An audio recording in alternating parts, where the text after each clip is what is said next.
Hi, welcome back to Before Nashville. We're introducing the country stars of tomorrow to the country fans of today. And before we even get started, I wanted to take a minute just to recognize those who have given their lives so that I can have the freedom to do this. And my guest tonight can have the freedom to do what he does. And it's all because of men and women like these folks that we're able to do what we do every day.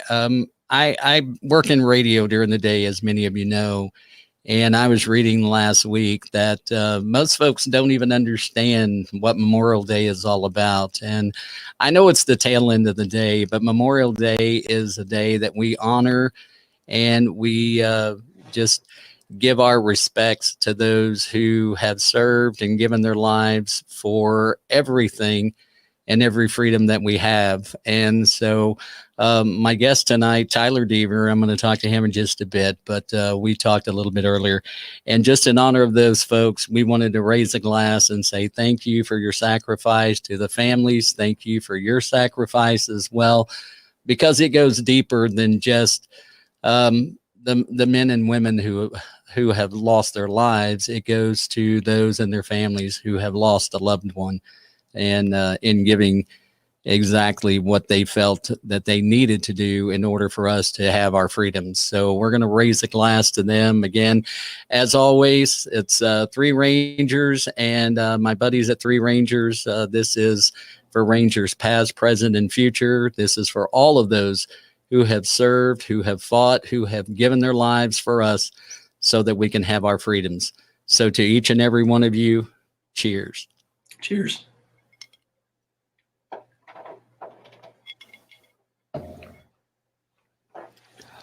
All right. Now, with that being said, we're going to get into the program tonight. And Tyler, let's get it started. That sounds like a plan. Before the arenas, before the awards.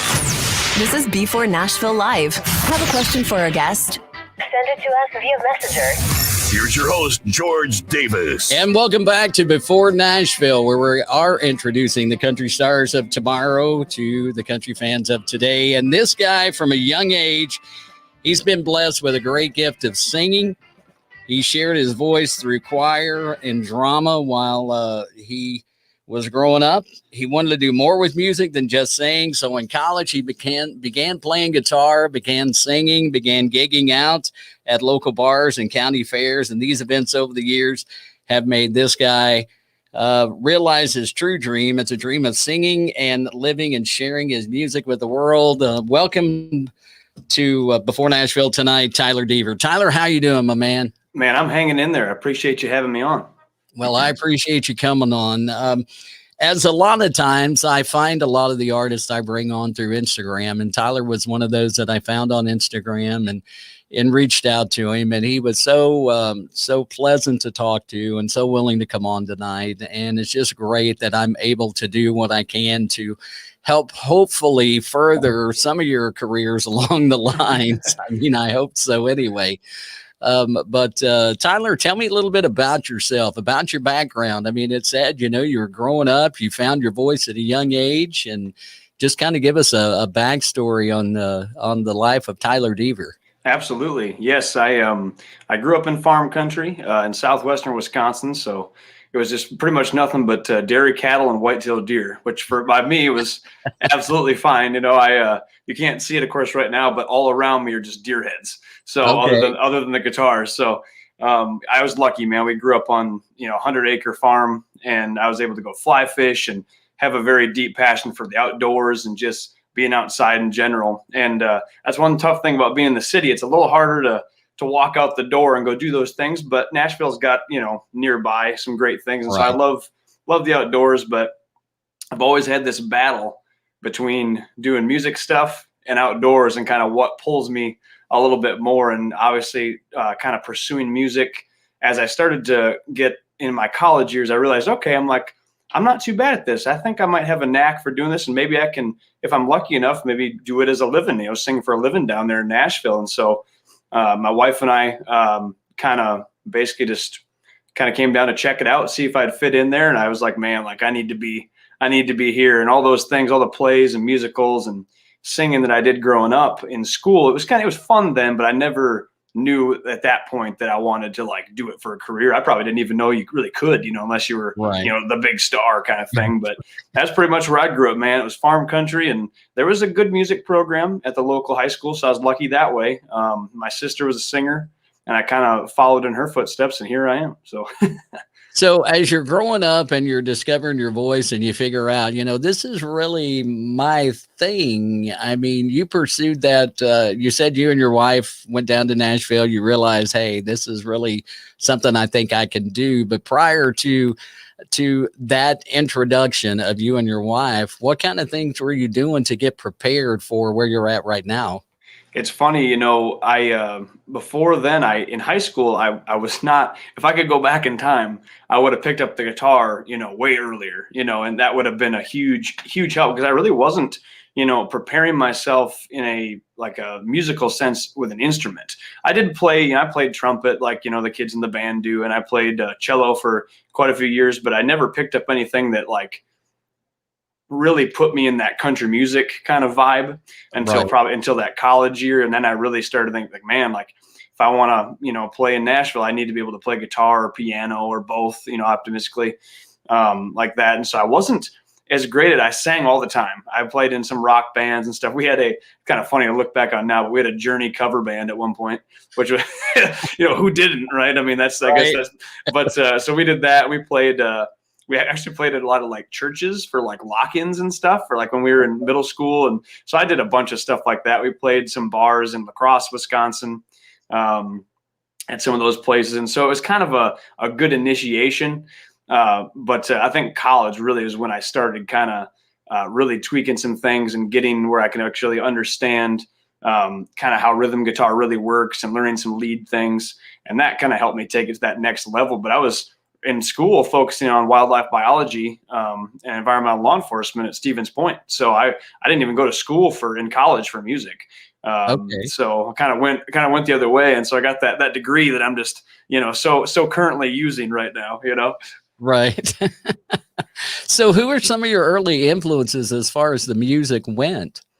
It's kind of funny. I have kind of a good mix, but my mom and dad did a good job of giving me a good variety. They were huge classic rock fans, but they were also big country music fans. And so I got a good dose of they'd be listening to, Styx and Kansas and stuff like that. But then they also were listening to George Strait and Alan Jackson and Conway Twitty, stuff like that. So they had a good combination and kind of an odd combo. If you think about it in a way, it'd have that kind of mix, but they had all the vinyl records, and they had a huge box that I could basically kind of sift through, and everything from Supertramp to that country stuff. And that kind of started formulating my love for classic rock initially. And when I was younger, I was just nothing but a classic rock guy. That's all I wanted to listen to. And then as I got into high school, I started kind of coming back to that country side of things, and I was just a huge fan of some of the, the early Dierks Bentley stuff. And I'm a huge David Nail fan, and just guys like that were just they're just fantastic, and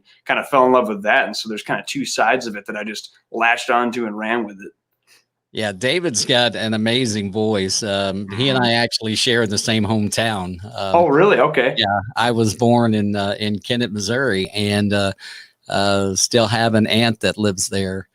And her son is actually in Nashville now, and has been in Nashville for quite some time, and working for another country artist.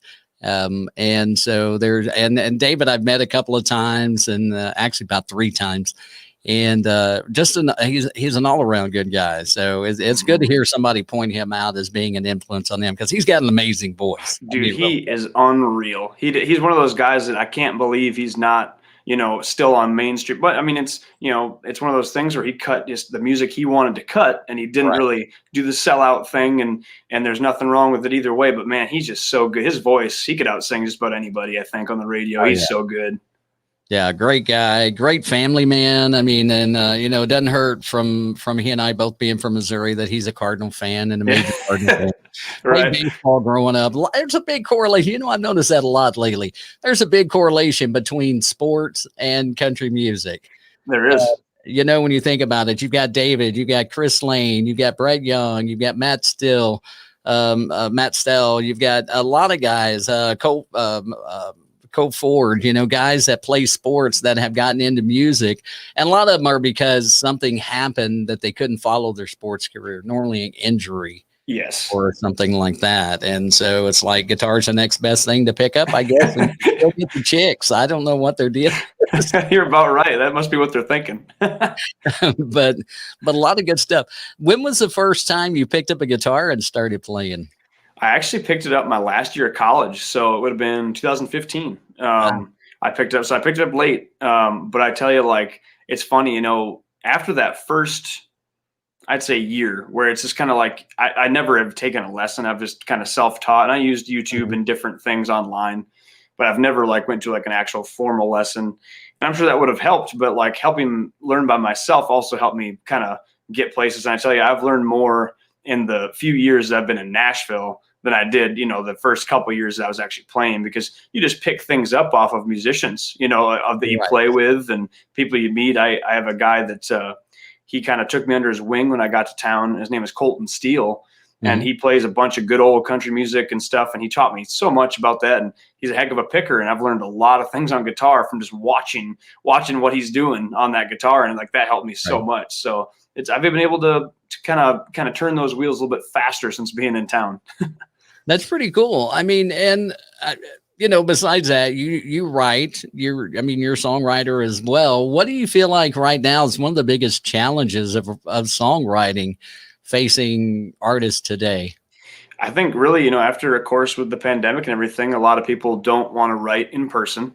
When you're co-writing with people, and to an extent, there's always been, Skype co-writes and different things like that. That's a common thing too, because people, writing on the West Coast with Nashville people or whatever. But I think it's better, it's easier sometimes to write in person, obviously. So I think that's been one thing that was tough during the quarantine for anybody that obviously didn't want to be around anybody else. It made it a little bit harder to coordinate things. And of course, also for me as a guy that makes a lot of my money off playing Broadway, with that being closed down, I was working construction for pretty much the entire, I don't know, probably the first 4 or 5 months of that with my buddy.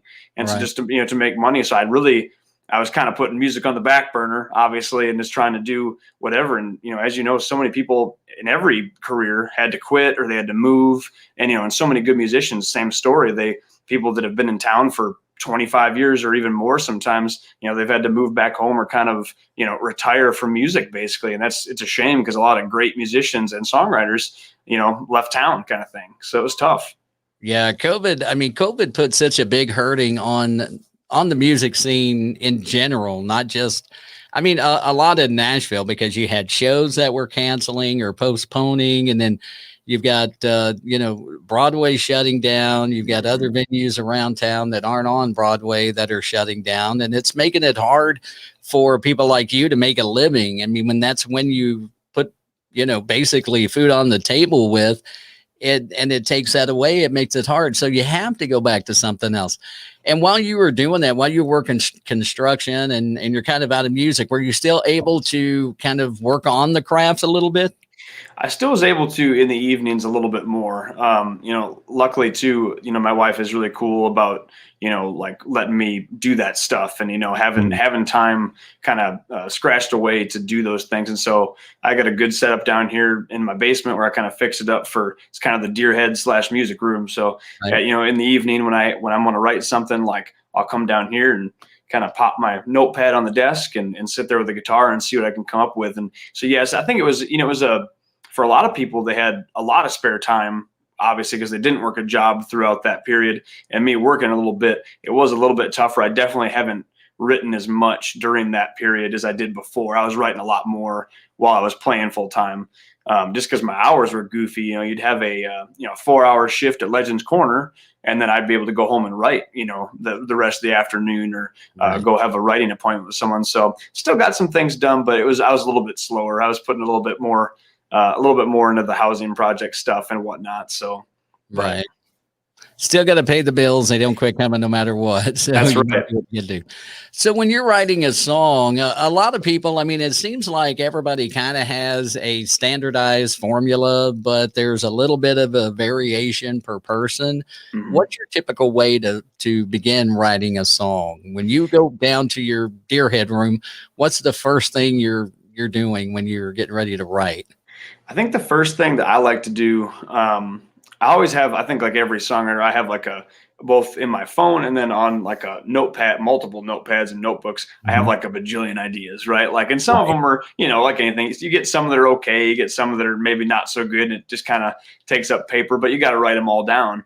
And so I'll Right. go through, that list on my phone, and there's a lot of them in there, hundreds of different ideas, or maybe just like a one-liner that I put in there that I like thought was cool or unique, that I was like, "Ooh, this would be a cool hook," or "This would be a cool, like, just one line in a song." And I'll try to sometimes pick a specific line or a hook to give me kind of an idea what I'm looking for. Right. And then I pick up the guitar, and a lot of times I'll mess around with like a variation of a chord or like a triad on the guitar, something that sounds a little bit different than your typical like 1-4-5 progression, Mhm. just to give me something, a different vibe that makes me feel something. A lot of times, like if I go into it kind of thinking about one of those phrases, I'll come up with a chord progression that even if it doesn't fit that idea I had, some other words will come to me or another idea will come to me based on that melody that I'm kind of messing with. And for whatever reason, it seems like lyrics come easily to me. So if I come up with a good melody that I like, it seems like the lyrics just kind of flow for me. And I know a lot of people are like, man, like that must be nice, because a lot of people hate doing the lyrics. They're like, oh, I can do the melody. And so for me, it's like, man, I think the words just, they tend to come easy for me. I'll be able to kind of look at them, constructively and be like, well, this line needs to be better. And I can go back and mess with it. But for a lot of times, man, like they just seem to, they kind of flow pretty well for me. And I'm like, I'm all good with that. I won't argue with it. Right. So what beside doing the Broadway thing, have you been out much as far as in the last couple of years around Nashville? Let's say this pre-pandemic, let's say that. Right. I sure try to, man. Yeah, it's like I try to do like the I guess the more independent writers type vibe of Nashville Mhm. too. So, like the Doghouse Saloon, and going and watching shows at the Listening Room, or whatever it might be that's more the songwriter scene.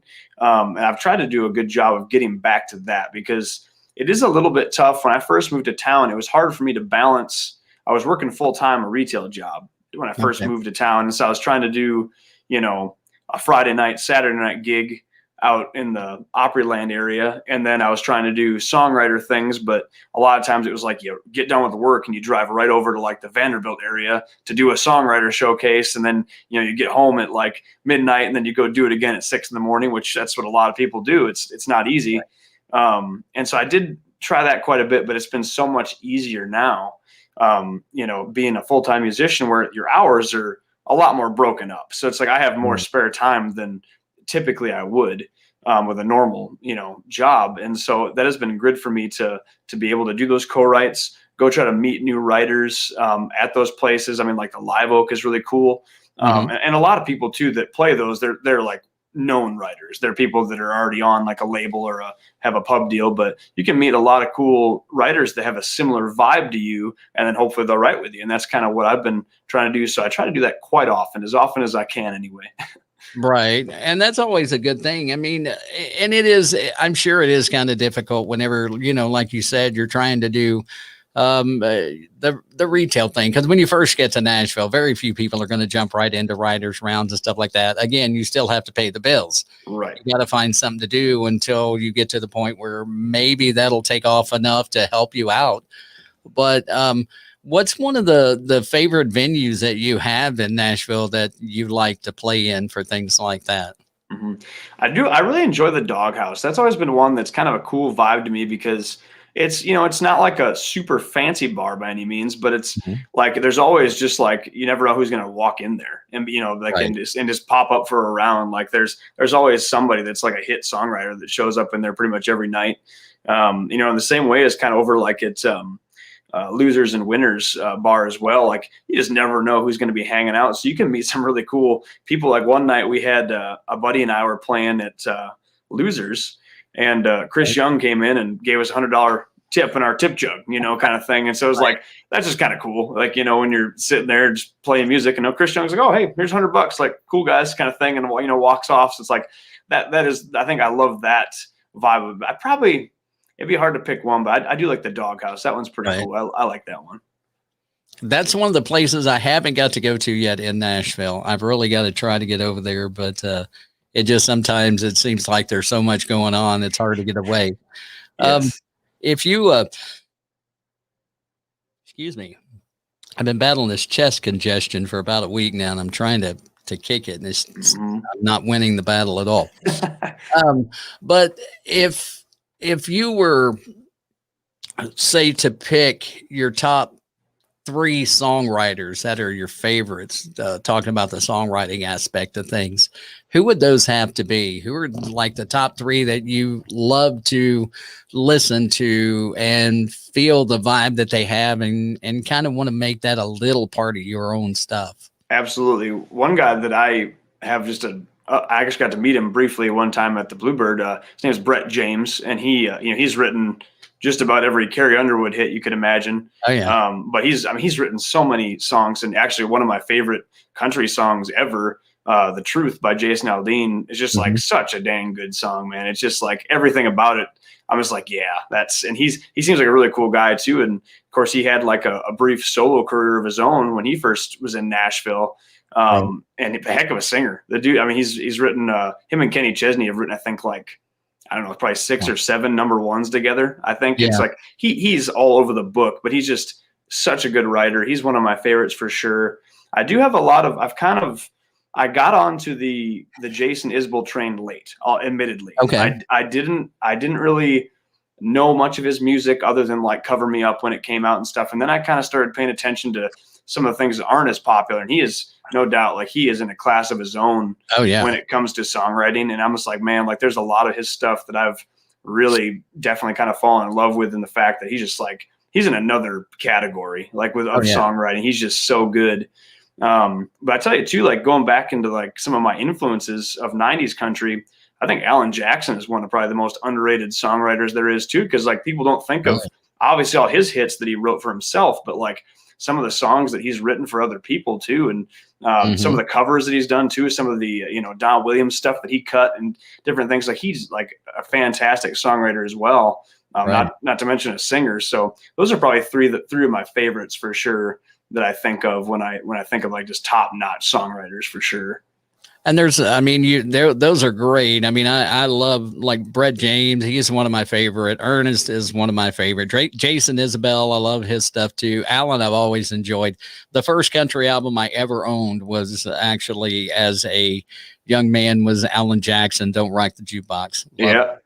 And that was, that was the first one I personally owned. My mom had a lot of, Tammy Wynette and Loretta Lynn, and and used to listen to all those and stuff back in the day. And so kind of the same thing, just brought up on country music and loved it, and kind of went my little wild hair, big hair band days and that kind of thing. But always came back.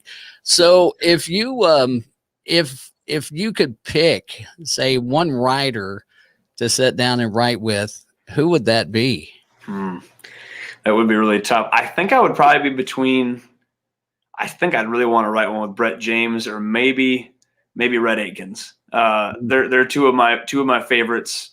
And I just, that 90s vibe they have, but they have such a good mix of what they do. But I might have to pick Brett James. Like, every one of my favorite country songs, it seems like his name pops up somewhere. I'm just like, man, I hear a song, like, man, that's a great song. Like, I wonder who wrote that. You look it up, you're like, oh, Brett James, and it's just like, oh, there you go.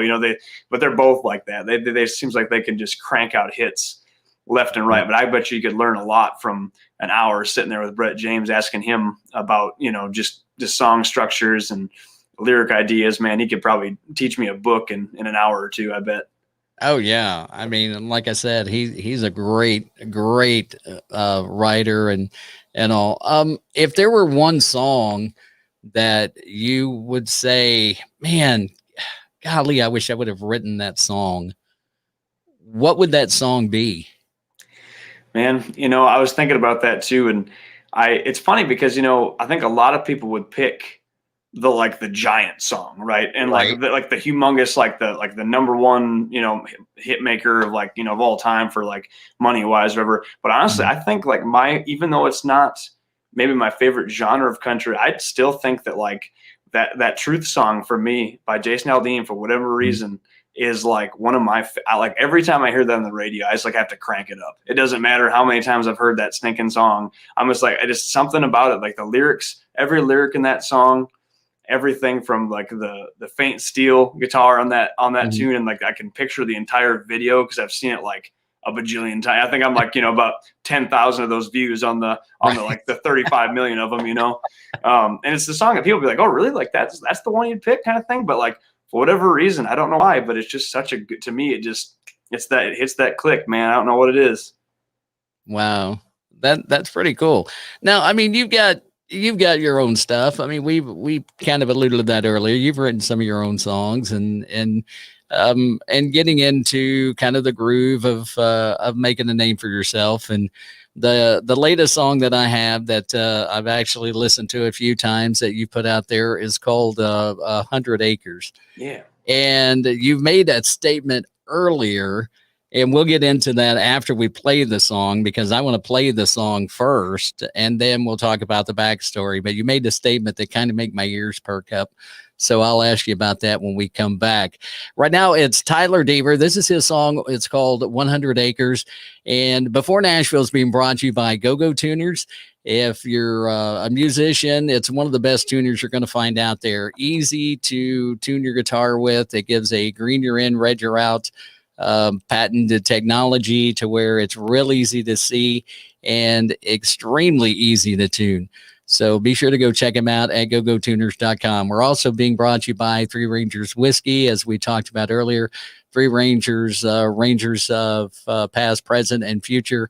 And it's an amazing whiskey. If you haven't checked it out yet, you need to do so. If you can't find it locally, then get in touch with your local distributor, your local liquor store, and find out, first off, why in the heck don't they have it? Because it's really good whiskey. So Three Rangers is also bringing this to you tonight. So here's Tyler Deaver. This is his song. It's called 100 Acres. It's an amazing song. I love the feel of it. I love the flow of it. And I'm going to let you listen to it. And then Tyler and I'll talk about it coming right back after 100 Acres on Before Nashville.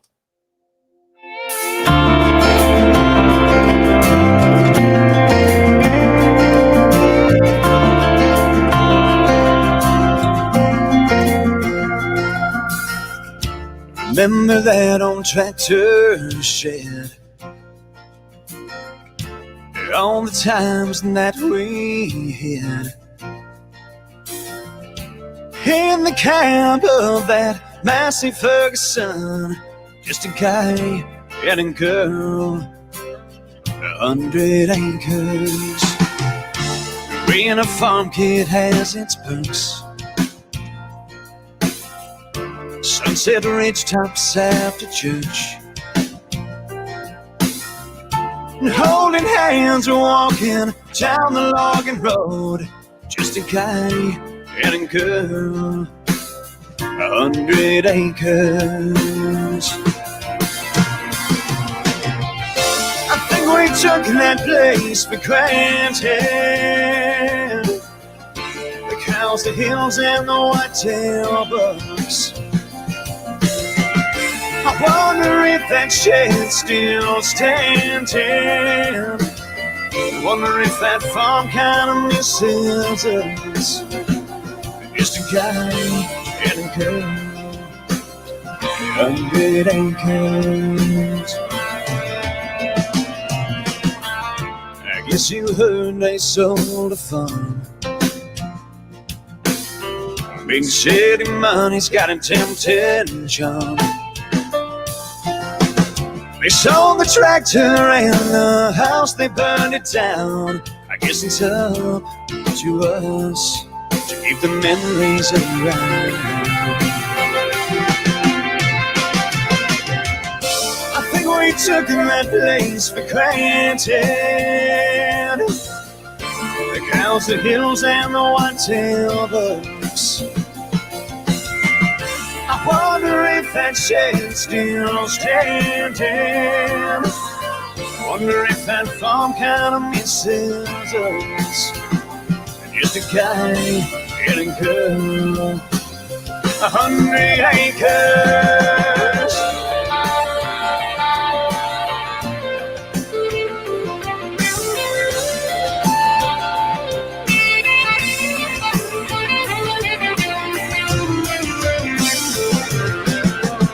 I think we took that place for granted, because the hills and the whitetail bucks.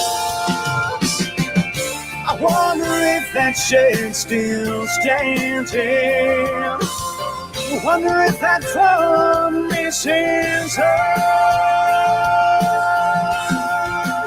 us. Just a guy and a girl, 100 acres.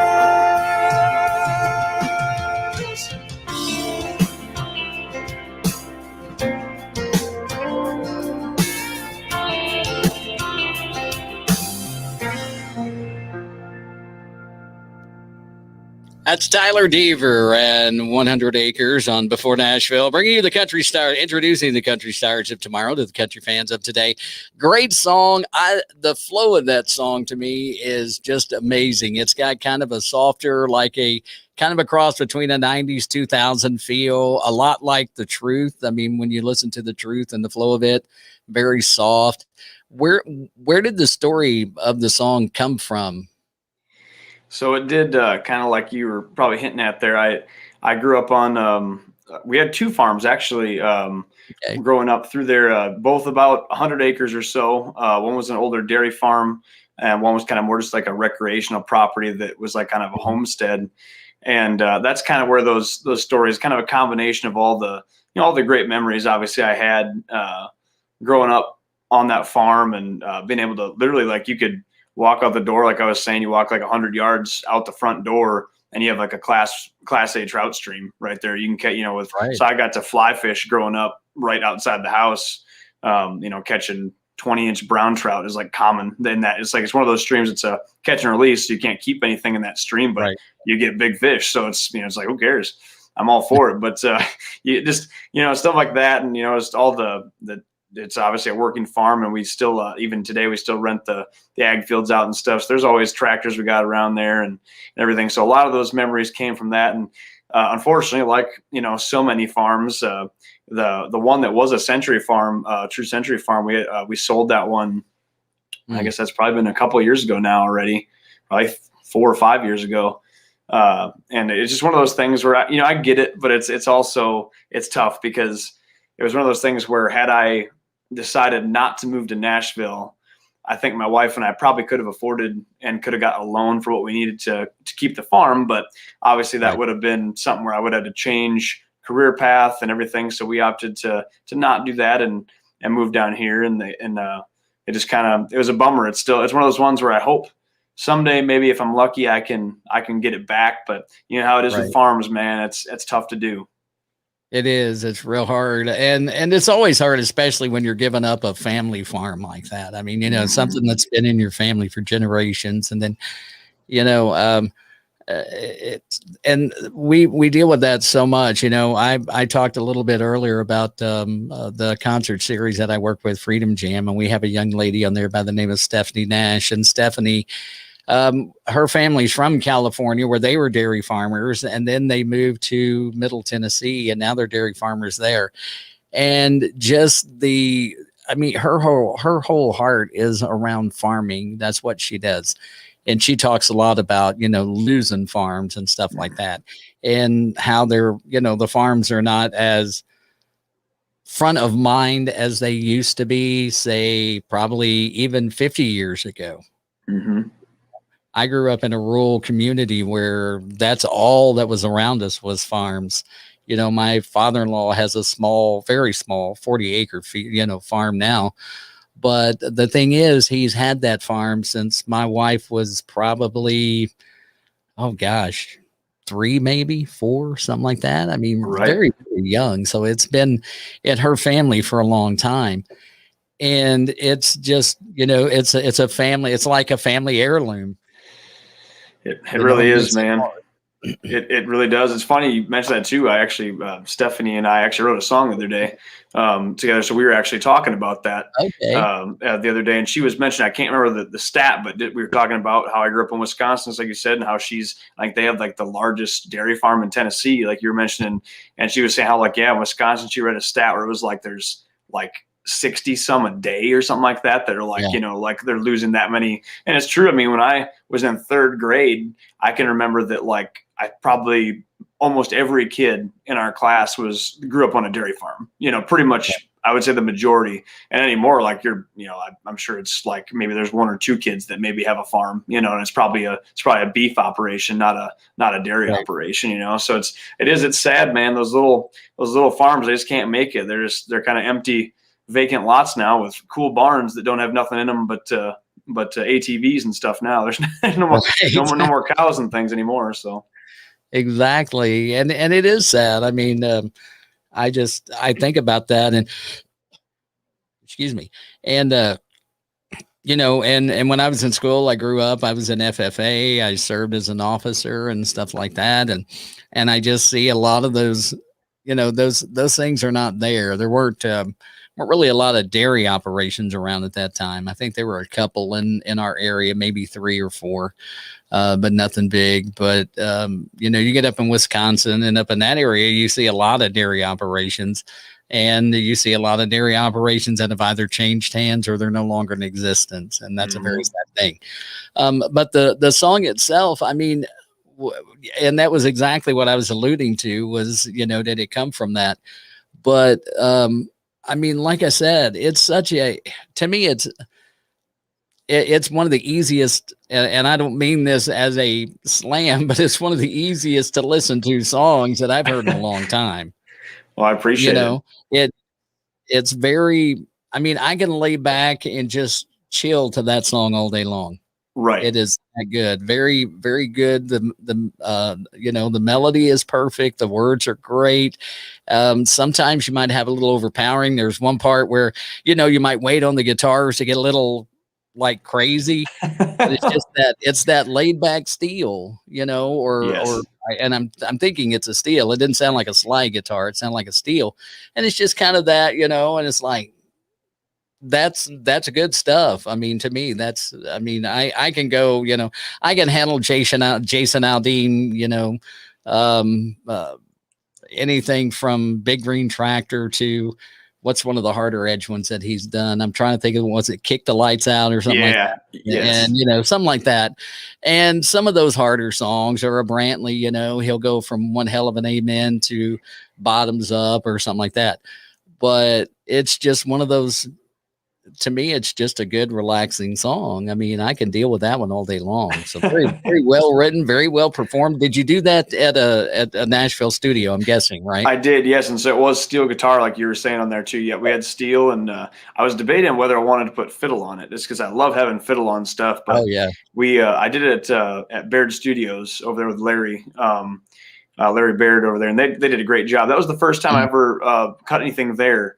And it was awesome. He was very professional, and, it was reasonable that way. And obviously top-notch musicians played on it for me. So they made it so much easier for me to go in, and I did my scratch track vocal, that morning that we did it on, one take. They did everything through.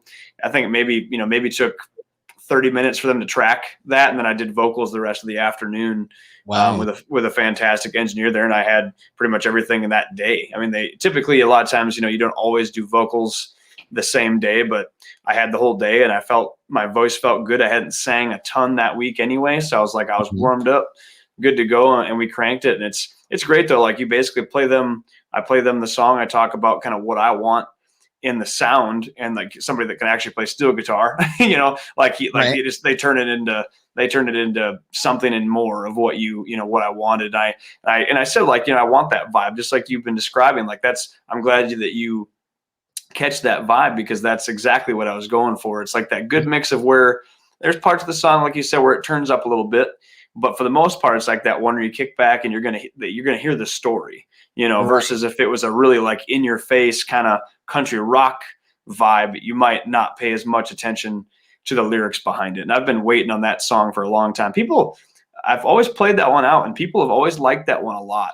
And I have waited years to cut it just because I thought, well, it's more of a song that I wrote just for me kind of thing, but gosh, like a lot of people are always like, man, like you need to cut that. You need to cut that. So I was like, well, all right, I'm going to cut it then. And I did. And I'm glad I did it. It turned out awesome for sure. I like it.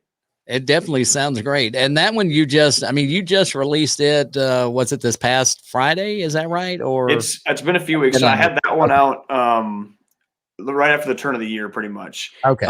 So I had that one out a little bit, and I have one that I'm gonna have coming out here pretty soon, but I didn't have it all ready. It wasn't all done and ready to send your way. But no, I've been pushing that 100 Acres one for a little bit, so it's still the new one. Really, but it's still got that new song smell, as they like to say on the radio. So it's still good. Are you working your way toward an EP, or you're looking at a full album? Because so many people now, it seems like they release an EP and then they want to release a single every so often up until then, or they'll just release the single. Some are releasing a single a month or that kind of thing. Right. I was kind of trying to decide, I've talked to a lot of different artists and people that are, maybe at a level that I'm trying to get to, and kind of seeing what their opinion on it is. And a lot of them have suggested that rather than do a full length album, to do like a 6-pack, like you just said, like either a 4 or 6 song EP. And I think that's what I'm going to do, just because, just like you just stated, it seems like, based on the way that Spotify and all those platforms work, is that, you're better off, like you just said, to release a single every a month or two or whatever it is that you choose, right? Because you're going to get more engagement that way, or you'll get the same amount, I should say, as like a full album versus one single. Right. So eventually I definitely want to cut a full album and have something like a physical copy that I can actually sell at my shows, because everything's so digital now that I don't have that's the one thing I don't have, is an actual physical CD. Right.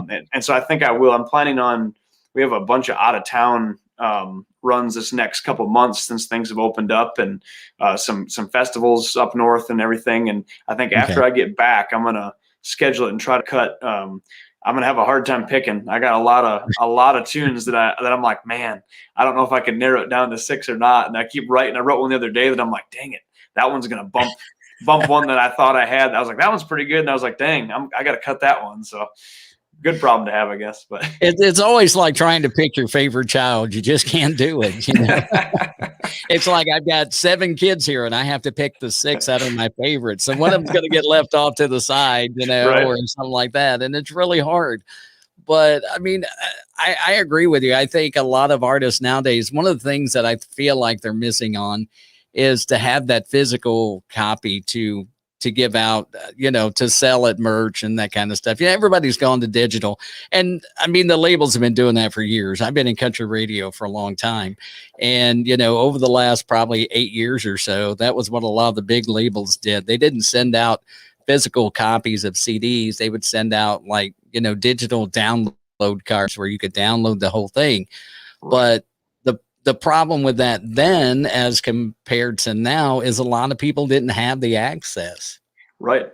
And more people now have the access, with their phones and that kind of stuff. And, you can download it to your phone. But to me, there's nothing like being able to hold a physical copy, even though, and I probably have every song of it already downloaded, Right.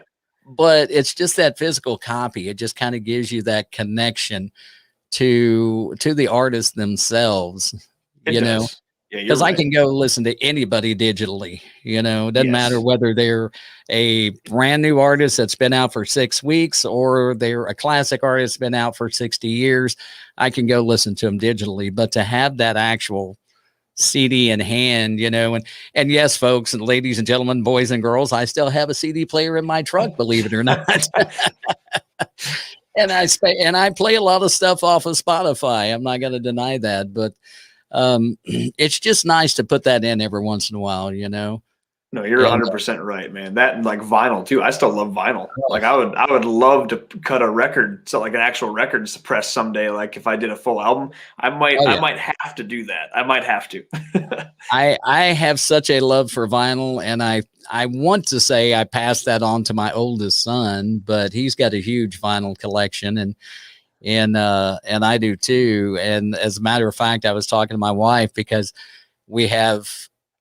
This is no lie, man. I'm not kidding you. I have 4 record players in my home. I have one upstairs. I have 2 in the basement. I have one in another bedroom upstairs. So I have 2 upstairs and 2 downstairs. And I very rarely get to listen to any of them because just time, but that's one of the things I like to do. Like the one that I'll probably listen to most is I have one here in the studio, and I will probably use that one more than anything. Right. But my son has a huge collection. He just reached out to me the other day. Hey, Dad, I'm buying a new turntable. What do you think about this one? I'm going, that's perfect. It's perfect. It's an Audio Technica. Perfect. Great. Get it. I'm a big AT fan. So, I mean, and the vinyl to me, the warmth of a vinyl album is so much different. It is. That's like one of the record players I have is actually an older tube type record player. And that one needs a needle. I've got to get that fixed because I can't wait to put some of the vinyl I have on. Right. The warmth of a tube compared to solid state is like night and day to me. It just sounds so much better. It's kind of like a tube amp or a solid state amp to a guitar player. Yeah, no, you're right. The warmth of a tube amp, they just really enjoy. But you get an old tube amp, console stereo, those big things that weigh like 350 pounds. Yeah. You have to get a small crane to get them into the house. Yeah, you do. And I've got 2 of those actually. So it's just really, I love a vinyl. If you ever do come up with a vinyl, you got to let me know because I will buy it. I promise you I will buy it. Absolutely, man. It'll happen at some point. I guarantee it. So we're right now, if you were to release an EP, say, let's just throw, I don't know, 6 months down the road, where are you at with it? Do you feel like you've got enough material you could put it out? Are you still writing on some songs, or where do you stand with that at the moment? I definitely think I do. I have I think their rule, I can't remember which, there's so many bands that say this, but it's like the rule of like 100 songs, right? So like right.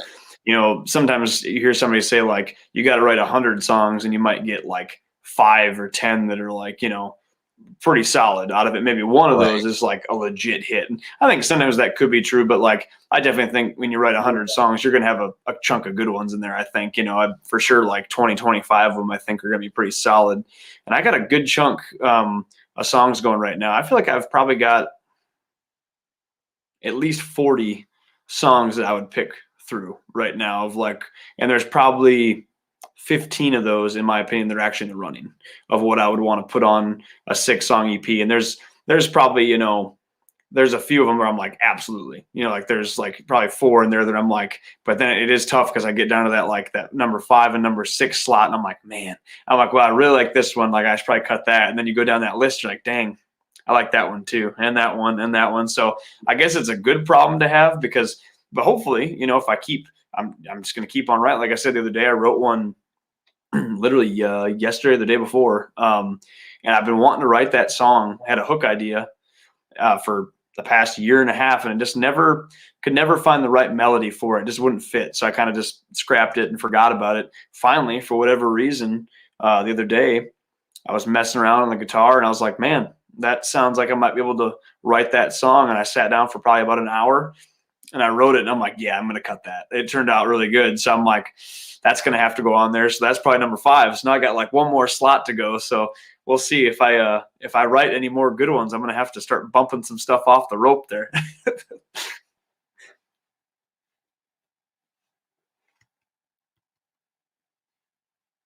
Oop, I might have lost you.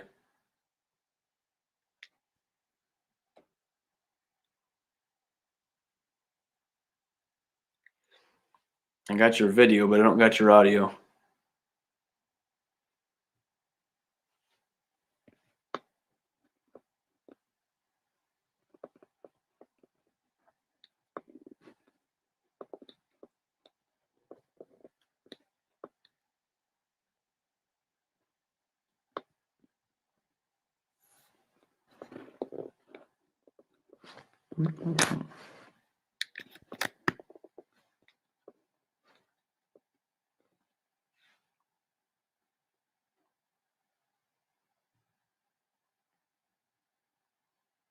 All right. How's that? There, I got you. There, I got you. Some reason I hit the wrong button. That was my fault. I'm looking everywhere going, I don't know what it is. I've run into this before, and I've got this new contraption here, and sometimes I'm not used to all the buttons that I can and cannot push. I get it. That's a confusing board to look at, probably. But and as I was asking a question earlier, and I honestly, whenever we lost each other there, I kind of lost my train of thought. But I want to do just a little something fun real quick. I like to do a couple of fun things within the show. And this is one that I like to call. Are you ready for this? Oh, boy. Just a little something to make you, I ask you some weird questions and you answer them and you're going, what? So this makes it a lot of fun. All right.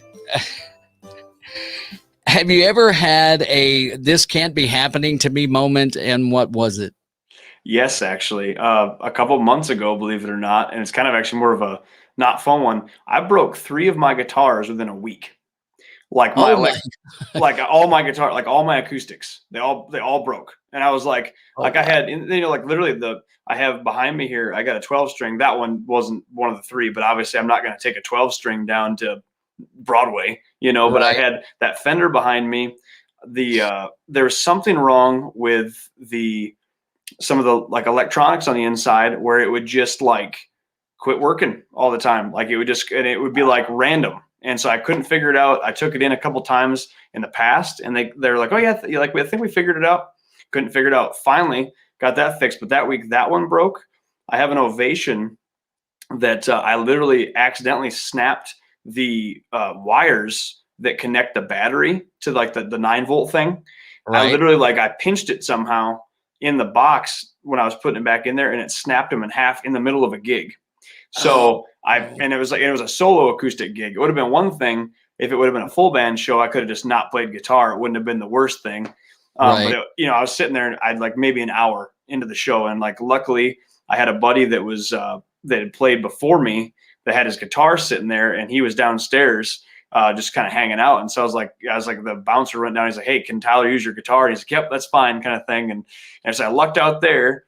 But then literally I had a Taylor, I actually sold it a couple weeks ago, but I had a Taylor 314 CE that I had, and that broke as well downtown. Another thing with the electronics, and that was all within 1 week down there. And I was like, I could not, when I broke it, I was like, we were on stage.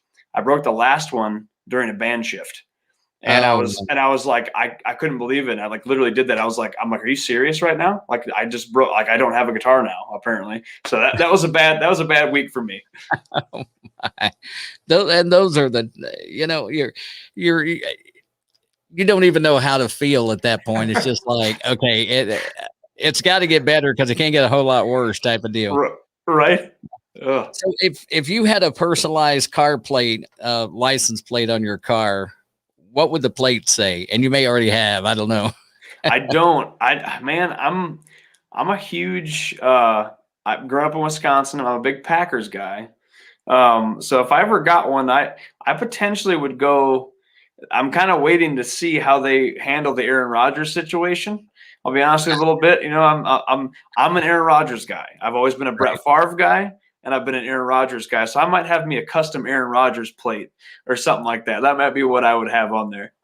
Okay. All right. So have your parents ever admitted to telling you something as an adult that they kept from you as a child? My parents, I can't think of a ton of things that they like maybe kind of like lied to me about or kind of switched a little bit. My aunt the other day, it's kind of funny that she just randomly told me this. She told me that she told me that she was glad I grew up to be like pretty handsome because she said I was an ugly baby. And I'm like, it just hit me like, I was like, dang, I'm like, seriously? Like, and I was like, that came out of left field a little bit. And I was kind of like, I guess that's a compliment a little bit. Yeah, that'd just be kind of like it hurt, like tell a little white lie there anyway. Right. All right. If you were a member of the Spice Girls, what would your Spice handle be? Oh man. I'd probably be Deer Spice because I like hunting, so I'd be Deer Spice maybe. There you go. Oh my goodness. What set of items could you buy that would make the cashier feel uncomfortable?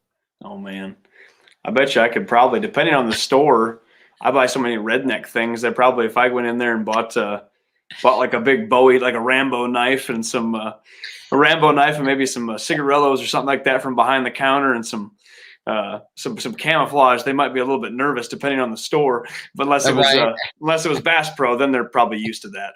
Yeah, it wouldn't bother them at all, I'm sure. Um, Let me see. Let's just do one more.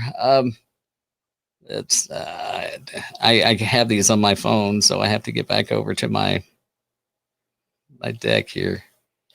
Um, what secret conspiracy would you start? Secret conspiracy. That's a pretty good one. I'm trying to think if like kind of something I feel like I would make kind of a jokingly one of like kind of how there's like that whole thing with Garth Brooks and Chris Gaines. I think Oh yeah. it would be funny. I know it's a real thing with like the movie script and everything, but I think it would be kind of funny to throw people off and like maybe kind of make up this thing where like George Strait did something like that too, and like kind of do some Photoshop work or something. You know, like put a goofy like almost like a Billy Ray wig on George, like oh like before George actually moved to Texas and did the country music scene, he was actually a pop singer over here or something like that. And I bet you could maybe get some people to believe that. It'd be kind of a low key conspiracy, but it'd be a country music conspiracy. It would be fun though. It would be a lot of fun. Well, I tell you what, Tyler, if they want to look you up on your socials, where are they going to find you at? Yes, so they can pretty much find me everywhere at Tyler Deaver Music. That's on the Instagram and Facebook.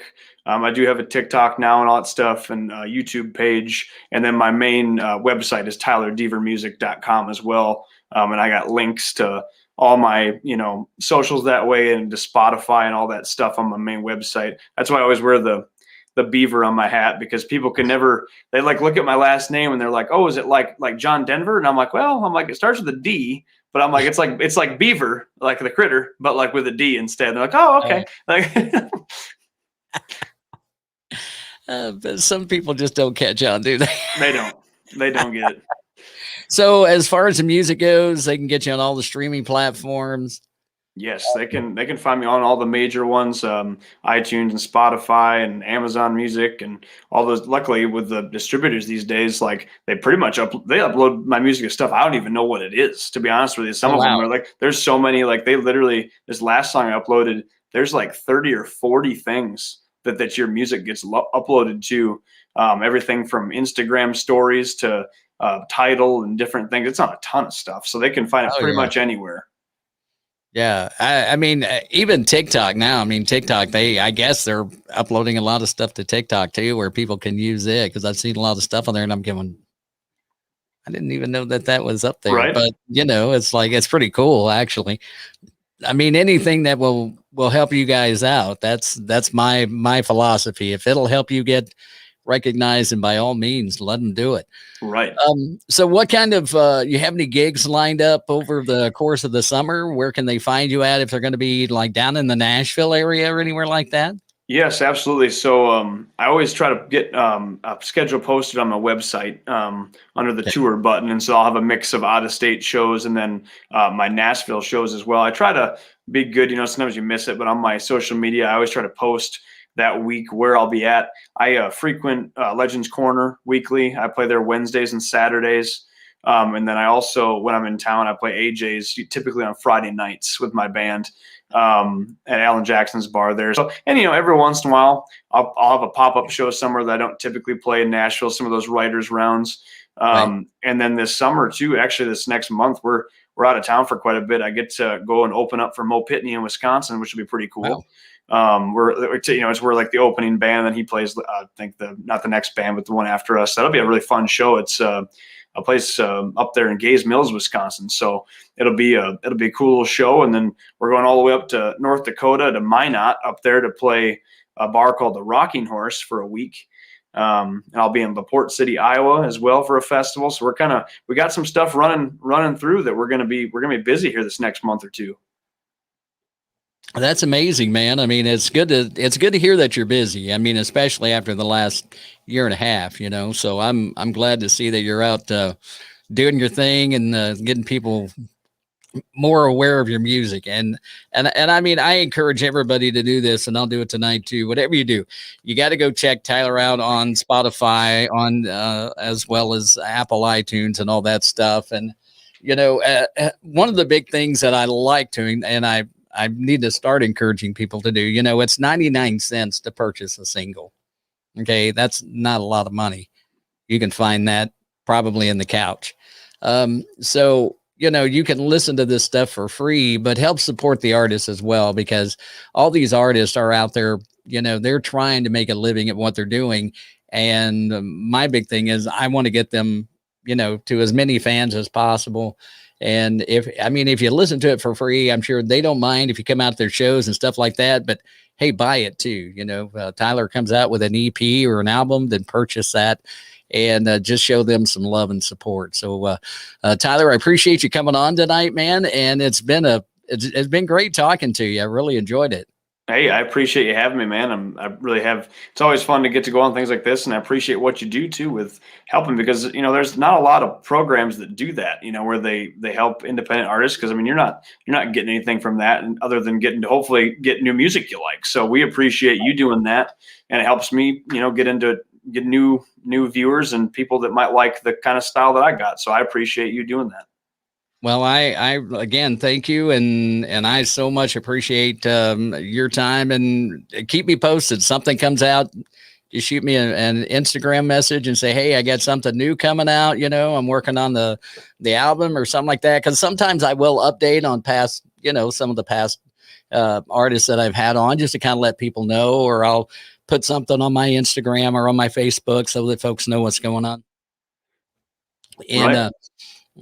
And sometimes when I can't seem to get over these congested cold stuff and I can't talk, then I have to do that kind of stuff.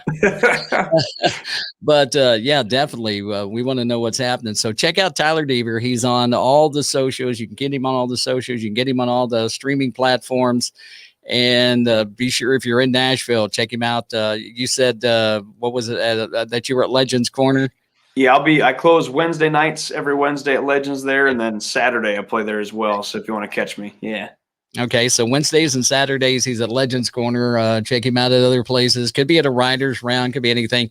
Just go follow it. Check him out online at his website, and you get all that. So Tyler, thanks again for coming on, man. We appreciate it, and we'll be talking to you later. All right. That sounds like a plan, brother. You take care. Thank you. All right, you too. Bye-bye.